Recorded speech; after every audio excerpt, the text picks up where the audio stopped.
Very hipster beard. Liz. You've got a bit of a beard thing going on in the choir, man. It's only... Have we started? Yeah.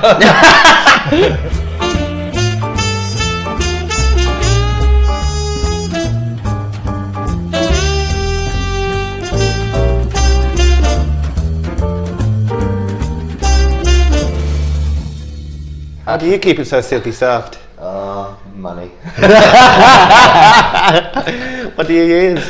What do I use? I use some Aussie, whatever it's Aussie called. Bum. Is it Bum? No, that's the the boxers. Rub that on my hair. No, just Aussie shampoo. Lovely. So here with Tom and Denis from the Choir of Man. Hey. Hi. How are you? I'm good. It's good to see you. So this is come and see the show. second year for you. And third year for you. Yes. So you're a veteran, aren't you? I am. I most certainly am. But I still love it. That's why I'm here. Otherwise I wouldn't be. You know, I still love it every show. Because we involve audience members every night, and because we got new cast members this year, it keeps everything fresh. So I love it. There's not many shows where Tom gets to flex his muscles and be called the hard man. So. It's every show. I mean, is it it's not? perfect casting for him.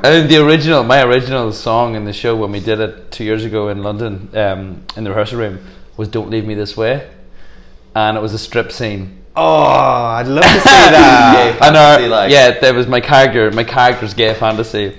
Wow. And with the Australian producer, it was like, nah. Thought it cheapened the show, which I completely get. Somebody did say on Twitter the other day, and I don't know if you want to address this, that they didn't feel it was very representative because you're 9 blokey blokes, and there wasn't really kind of a gay one in the mix. I'm a gay one. Well, yes, I am, but just because I don't mince across the stage yeah, doesn't make me gay. That's what I mean. So I totally hate that. I hate when you say that. That's the thing. I did correct him, and I was like, "You're like, that's definitely gay." I'm like, we like in Pina Colada. You know, there's a lot of flamboyancy, and I would say I'm more camp than you are on the show. You know, so I don't think anybody ever outwardly says, other than Casanova and the barman says that it's a woman that their desires are. Everything else is just subjective. It's been left. I never specify. We don't need to. That's not. I don't think who you go to bed with defines your It shouldn't define your masculinity. No, exactly. And that's what I love about this show, because it has a lot of subtext. Every song. I hope so. It does come through. It does come across. I mean, that's the design of it, isn't it? Yeah. So basically, explain the show in your own words. How would you describe it to an audience who hasn't seen it? Our little promo line is that it was the best pub gig you've ever been to.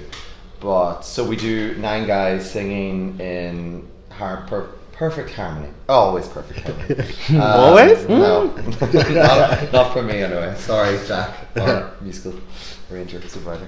But we do covers of songs, sort of like the Choir of Man, sort of mashups of songs. So it's kind of got that sort of folky, poppy feel to some of them, turning some of them on their head, mixing songs together.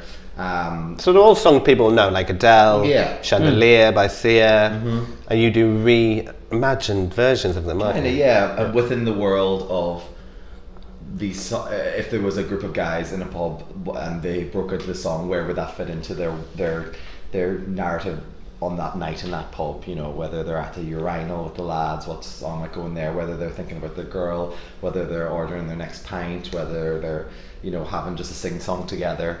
That sort of has the sort of narrative that goes on in the show. But we also have interjecting in between these songs is sort of like a spoken word poetry written by the amazing Ben Norris that sort of talks in different sections. One about kind of gentrification and what it is, what the importance of the pub culture, and another talks about sort of being open as a man, talk like mental health kind of is the subtext of it all.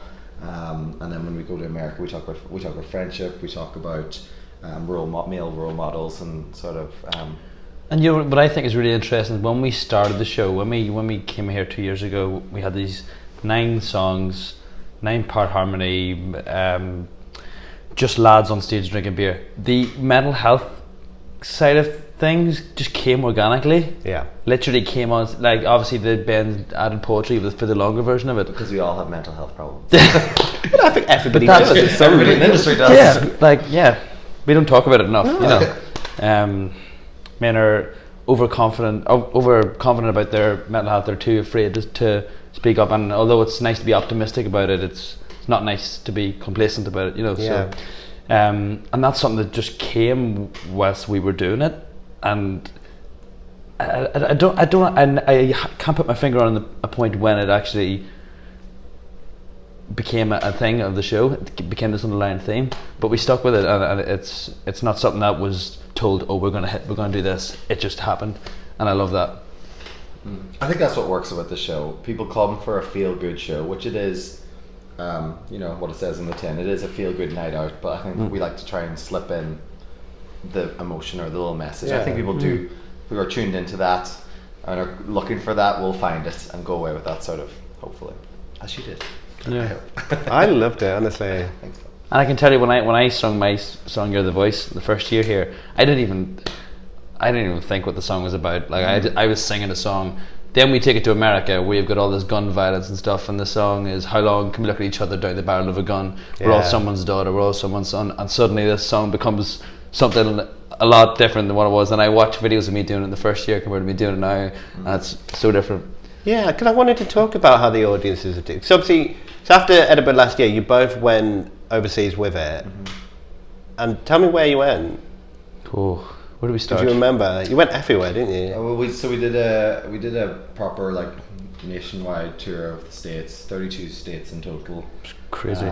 Over about 4 months before and after Christmas. Like we did Chicago, we did Canada, we did this Texas, a good few days in Texas. Playing these huge theatres that Hamilton has been there the week before, you know. Wow. It's But they loved it, and they do.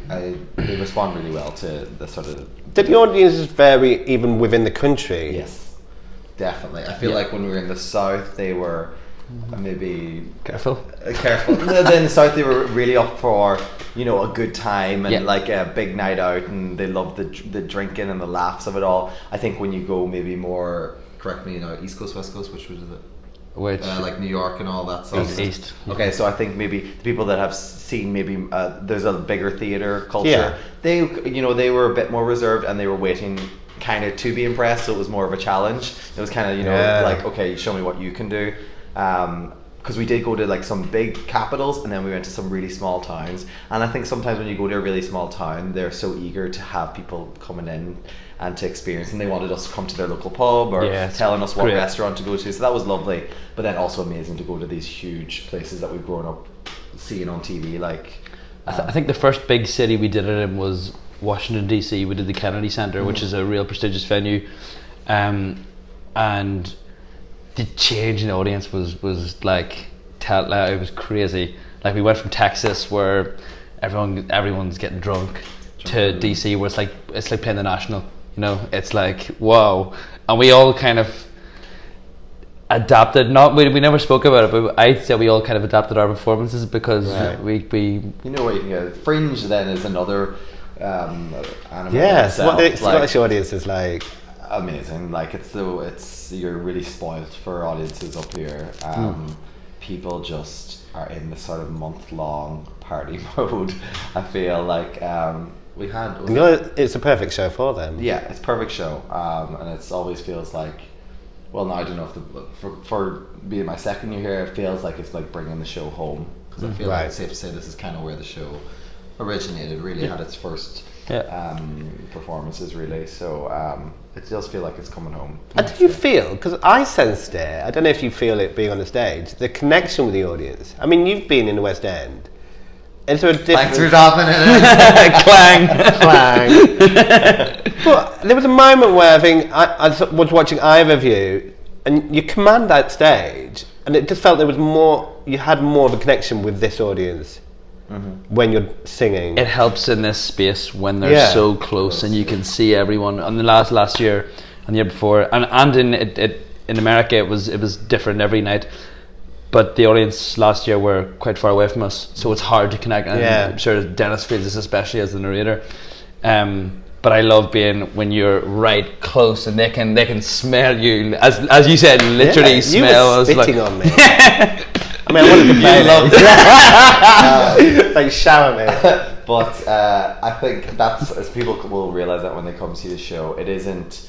This is the show. You're there. It's immersive in a way. Yeah. Like the set is a pub. We bring people on the stage to have the beer with us. We talk to them. We're even though there is this sort of character structure of the narrator, the Casanova, the hard man. We all say that our name is Denis and Tom in the show, and we talk to the audience, or each time there's a new variation of a cast, the show changes in a way. People bring in whatever skill set they have to the show, which is amazing, and that keeps it alive for us as well, and keeps it fresh. But audiences, I think, love this, to see who will be in it next and what sort of new sort of tricks we have up our sleeve. Yeah, because within that, a few of you play instruments as well. You play the piano. I try. Well, I know I'm not. You're not miming I'm it. not a proper active musician. One of the boys told me you can't say that you are, because I'm not really. I dabble. We all. You are. That's something that's been great about the experience of being in Quiet Man, is that we've all kind of had to. We've almost had no option. We have to play little bits of this throughout the show, and that's been really, really fun, because we can all now just pick up a banjo or a ukulele or a cajon or piano and just play, because you have to. It's a real collaborative sort of rehearsal space and approach to a show. Like even when we go to the States and we go out to Australia, the show is an extra half an hour longer. So we come into the space with our producer Nick Stutzen and our musical supervisor Jack Bloom, and we workshop what sort of might work and come up with that. They let us suggest what song do we think might be right for the character. So everybody has a chance to sort of throw in whatever little party tricks they have. Yeah, and what's nice is that even though we've been doing the show 2 years now, and it's kind of set, like in that it's now on Norwegian Cruise Line, so they're doing the show. But when someone new comes in, if you have a new skill set that you can add to the show, they're like, sure, great, do it, and that keeps it fresh for us and exciting. And I can just see that continually just adding layers and layers and layers to the shows. Just. Do you plan to stay with it then as long as it keeps going? People ask me this every day, and really every day, literally, genuinely. Yeah. I'm just gonna go with my heart. Like I can't say I'm gonna leave this time or stay until, because I love it. I genuinely love it. I look forward to it every morning when I wake up, going on stage and doing it, and that's what it's all about. I've never been in a job where I enjoy it and the audience enjoy it. It's usually one or the other. Yeah. And to have that as your job and getting to travel the world as well and perform in places like Sydney Opera House is just, I And how's it been with 9 men? Well, 8 men. Fantastic. Of course you're going to say that. It must be different to like working with a company of men and Guys women. And girls. Yeah. I think it's actually. I said it after my first couple of months in the show. For me personally, this might sound corny, it has been a real healing process. Yeah. To be, not to out anybody, but mainly in a group of straight masculine lads who like to watch football, and me as a gay guy, growing up being sort of like bullied, and always had that in the back of my head. I think maybe sometimes when you're a gay man you have a fear of a big group of straight lads. Can you relate? And just that sort of message of the show that you define what there is no definition of what it is to be a man. Yeah. So I'm just as much a man as the rest of the guys, and they've embraced me in that respect. We've become really good mates and supported each other through, except for you. Supported each other through like the last year, because it is heavy on the road. Yeah. On a tour, like literally a tour bus with bunk beds with 9 guys. So it's exhausting. Yeah, it is rough. Like waking up in a different. Like some of the times we were waking up and it would be a different time, like that time zone, like maybe you gain an hour here and there, but it's a different day. And snow in one day, wake up and it's 25. Yeah, literally. Like, it was crazy. Wow. From minus 30 degrees to 25 degrees, like within like 48 hours, and that's I mean, I loved it. We're going back for more, so I'll stick with it. Back for more, yeah. So where do you go after Edinburgh? The show. Do you have a bit of time off? Yeah, a little bit of time off. The show is going to be going on 2. It's in demand, so it's going to be going on 2 different routes this year. There'll be a cast going on a European tour around Going to October, Holland, November. October, November, Holland, to Germany, Italy, Denmark, And then- first ever European tour. Then after Christmas, they're going to be going on an Australian tour, doing Adelaide Fringe. Where else? Melbourne, Brisbane. That's alright. We'll keep that. We'll keep that. We'll keep that. What else? Yeah, just don't say No, much. nothing. Is there any plans to? Sydney Opera House? No. Oh yeah. And we're going to Sydney Opera House. Yeah. And then Yeah, to- you've already said that. and Yeah. then to America. Is there any plans to bring it to London and into the West End? I don't know. Is there? Is there? It could work though. Do you think the Definitely. show would need developing if it were to come into West End? Would you expand it into? Because at the moment it works comfortably here as an hour. It's going on the Norwegian Encore, their newest ship with Kinky Boots, with a live band and 2 levels. So the show is expanding, and it's great for Choirman to be able to use the ship for that, to trial out Yeah. things. And I think that show that's going on the Encore is going to be the show that would eventually end up on Yeah. West End or Broadway or wherever.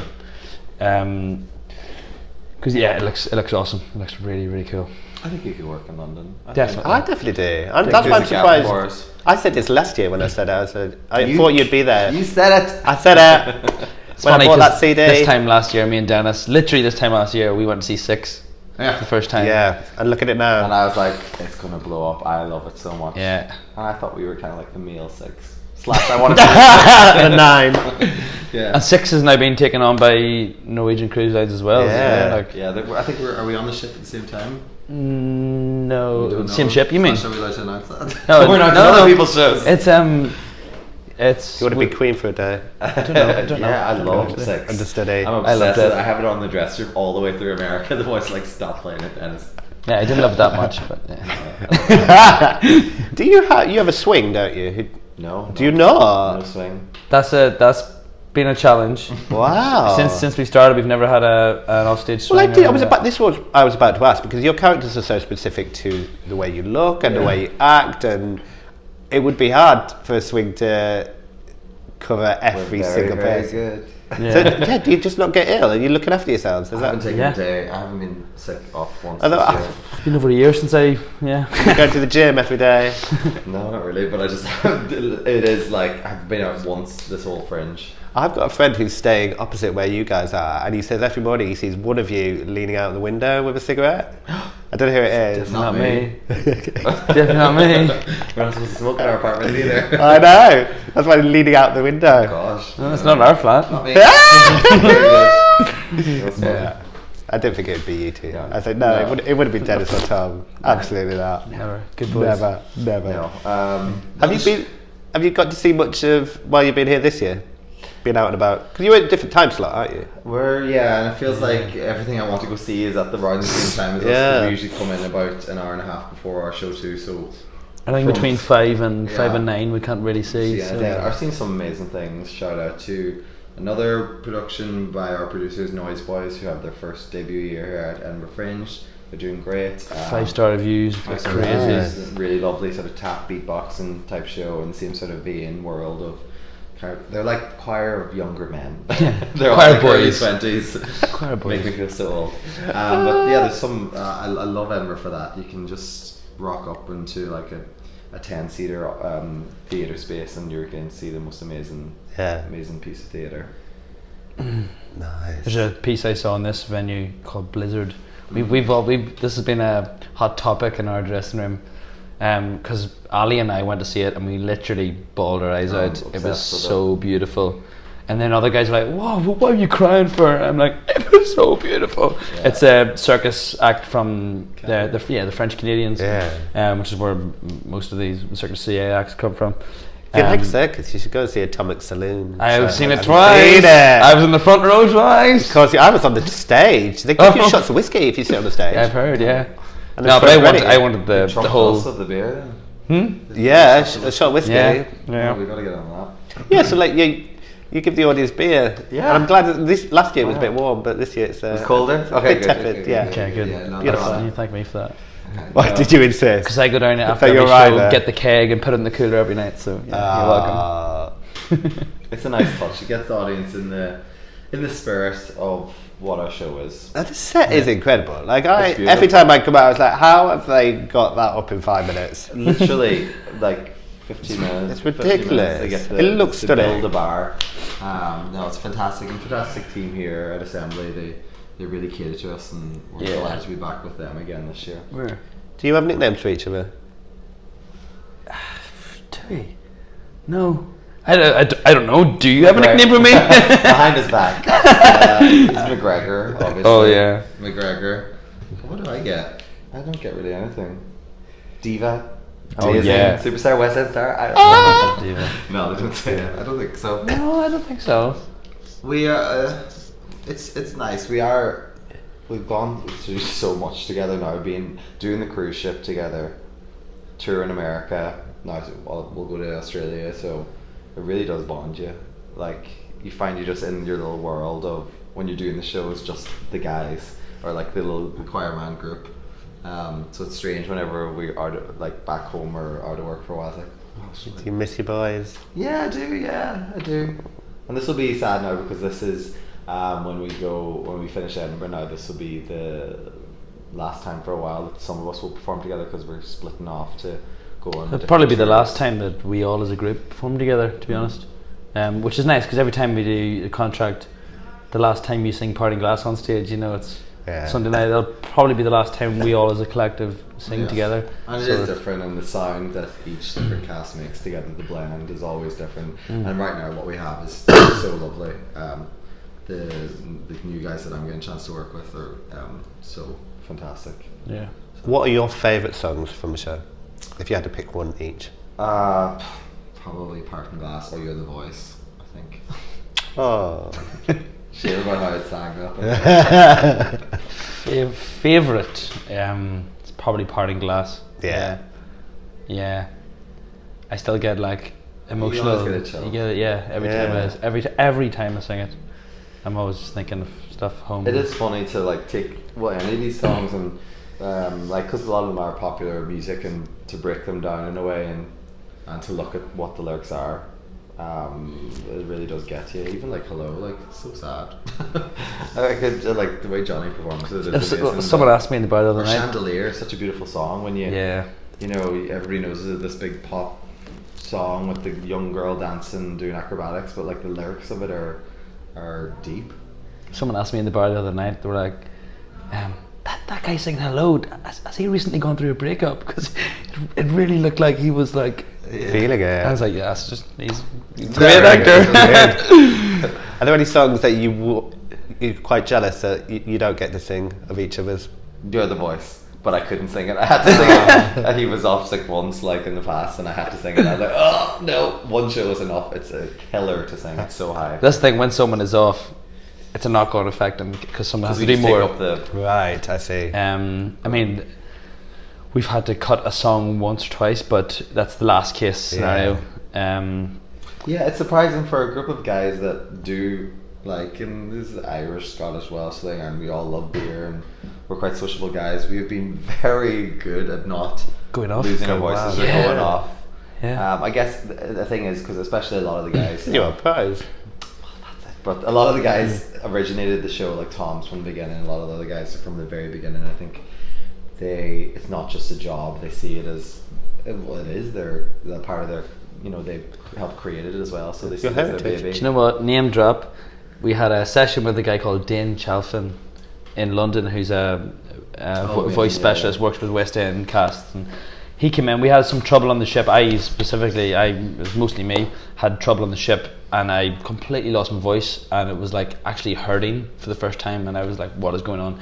Anyway, long story short, Jack, our musical supervisor, arranged for Dean to come in, and he did all these vocal warm-up and cool-down techniques. And I mean, I've trained at RAM, I've done a lot of, but this guy was next level. And since then, since he worked with us over a year ago, not one of us has gone down vocally, which is remarkable.